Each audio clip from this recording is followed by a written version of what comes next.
Our next speaker is Christine Reed with MPI, and the title of her talk is The Importance of Relevant Research in Managing Biosecurity Risk. What's on our border, how do they rank, and what's our return on investment? Thank you.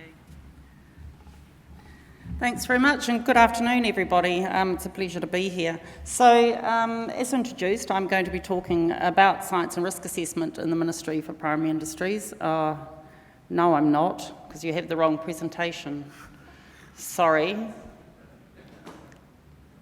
I'll move right on along, and you don't have my disc.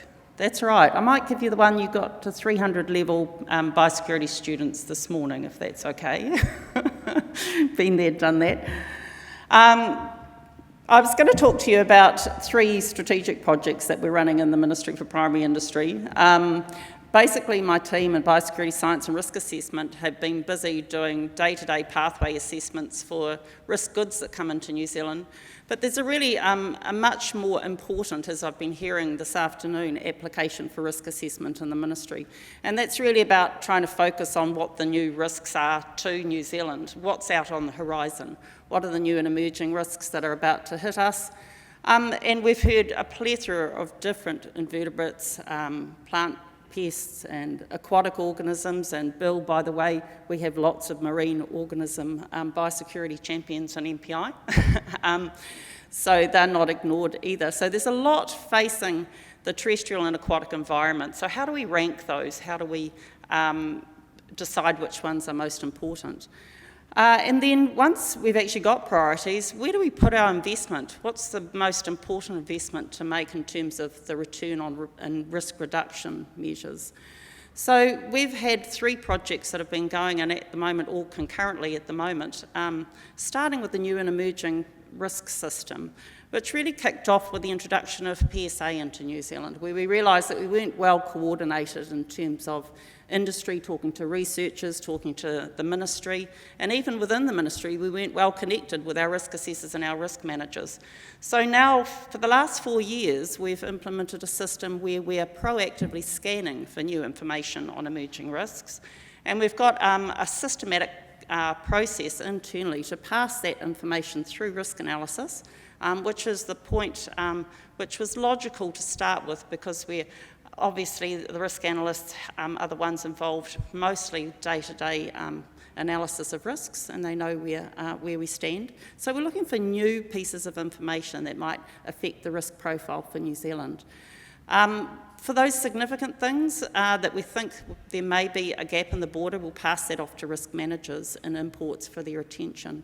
So we've had over 7,000 alerts come in the last 4 years, and roughly 1% of those need some change in management at the border. A couple of those changes you might be interested in to import health standards.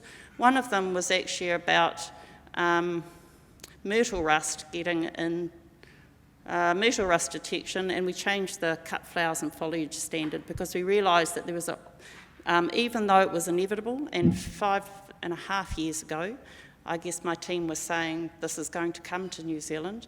It was still one of those pathways that you couldn't control, but we could control the nursery stock pathway.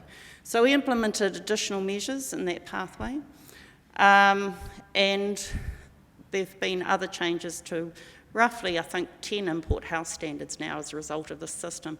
And it's really gratifying to see researchers in particular who keep sending through alerts to us.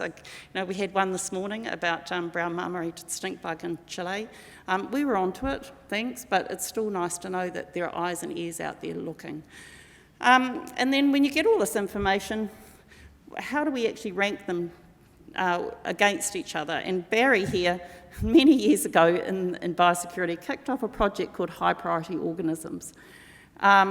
It's been a challenge to try and figure out what sort of lists we need in the ministry, but we started by coming up with a really consistent science-based methodology for ranking organisms against each other. We started with likelihood.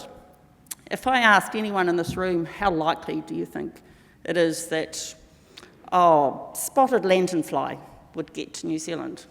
We might have a low here, we might have a medium here, we might have another low over here. how do I know that your low is your low? And how do I know that it isn't actually a medium risk?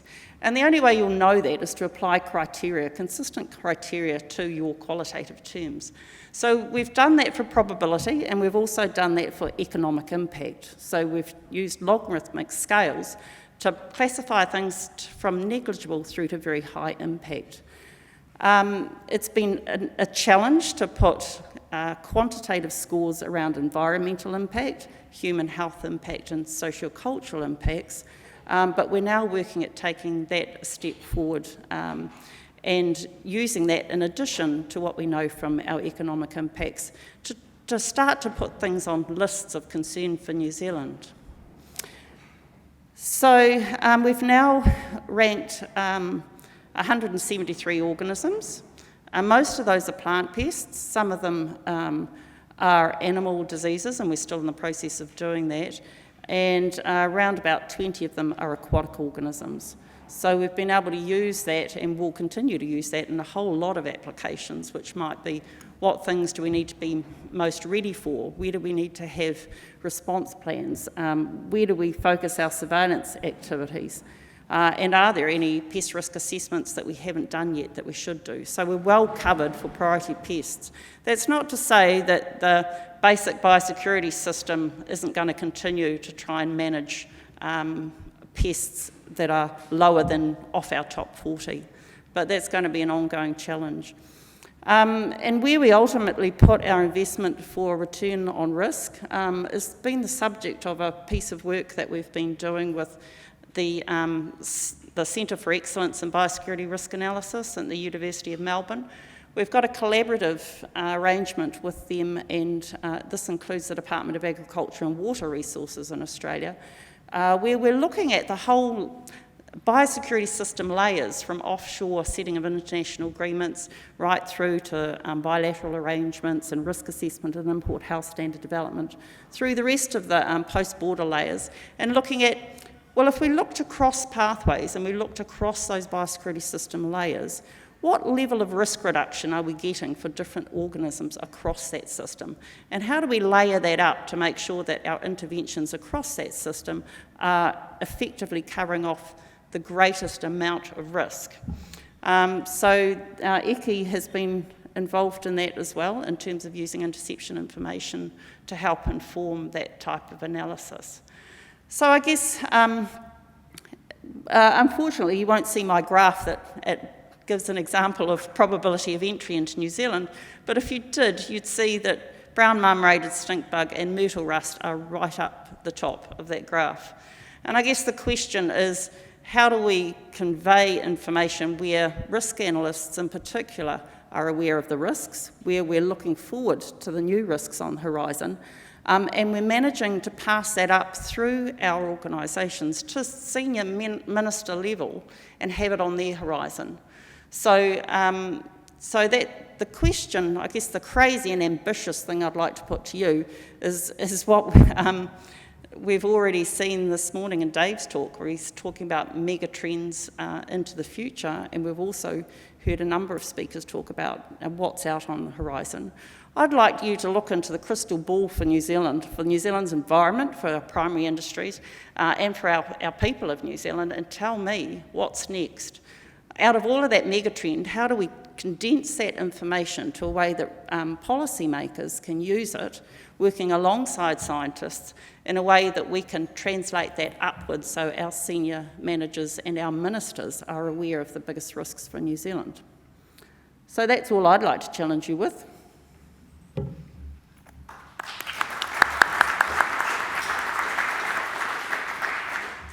Helps to not have a presentation to shorten things a little. Questions for Christine?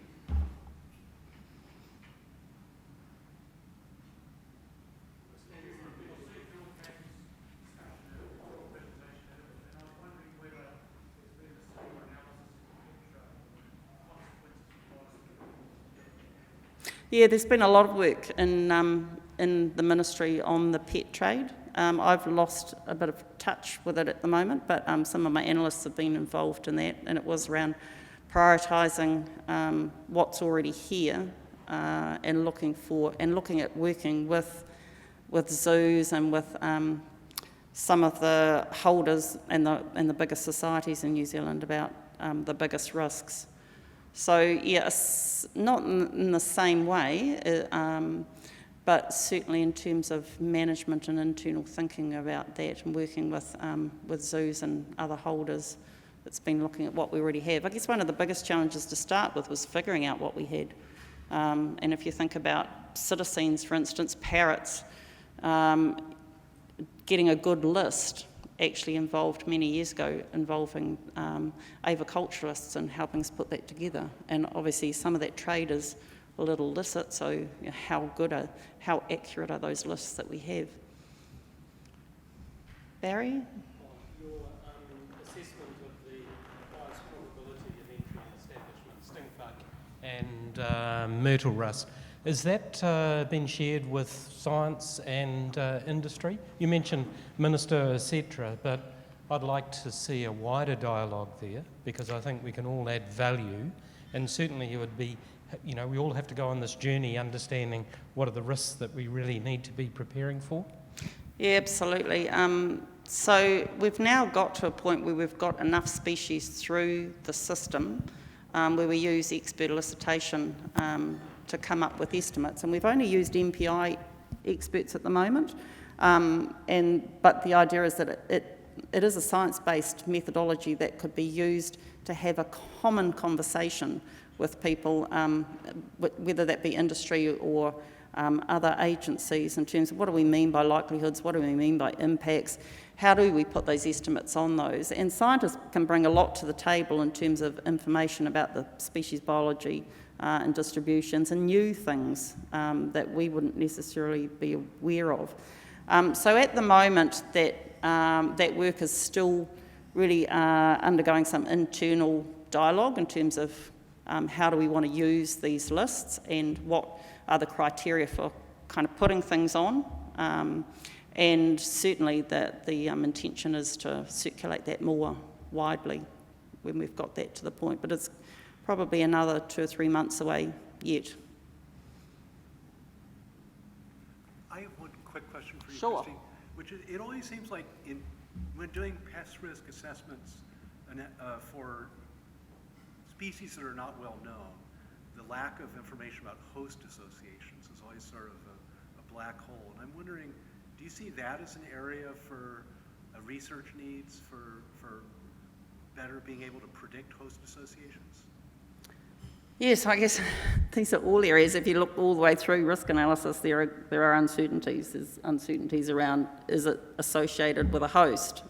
Is it likely to come with that host in New Zealand and across multiple pathways? So, you know, how likely is it on the passenger pathway versus how likely is it on the cargo pathway? So there is quite a lot of uncertainty.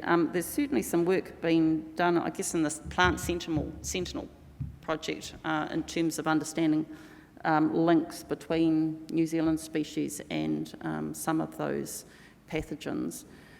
So that's a start, but host testing is in itself slightly problematic, in that, you know, you're taking an experimental situation and trying to apply that to a wild situation, so that can be a bit of a challenge.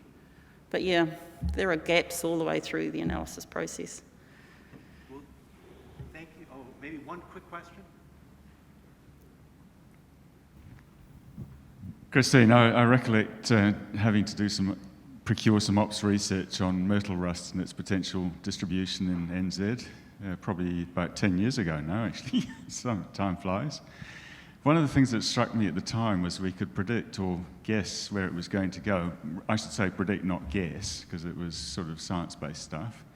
But the thing that struck me was getting a handle on its impacts was very difficult in regards to the sort of climate we've got, and I think that might be worth a comment. Yeah, it's very. Thanks, Barney, for that intro, because it was something that was a bit outside the talk. But yeah, other people have said already it's incredibly difficult to put impacts on environmental threats.